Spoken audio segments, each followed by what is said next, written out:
Okay, so we're going to be cooking angel hair pasta for kids. It's a great pasta for children. Cooks quickly.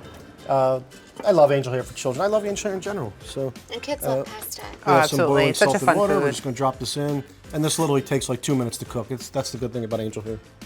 Okay.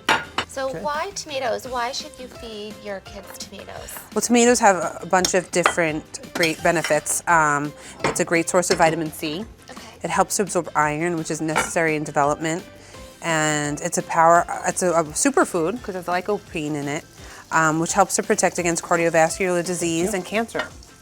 So all good things. All great things. And tomatoes come in a variety of colors too. So it's a great learning experience for your children when you want to incorporate them in your cooking, go over colors, shapes, sizes, different things like that. Exactly. I think grape tomatoes are great too for teaching your kids how to count. Absolutely, and they're a great snack to take on the go as well.